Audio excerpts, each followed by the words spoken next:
on me, and if I rotate this arm and I lower my body, that gives him pain.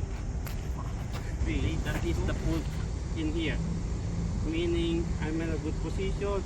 Even if he strike there, I can just simply transfer my whole body and strike. So because the entry is wrong, is correct, meaning I can, my initial defense is here, but I can transfer from here. And look, when I transfer, I control two joints here. So I drop down, meaning even if he strike there, I can still transfer.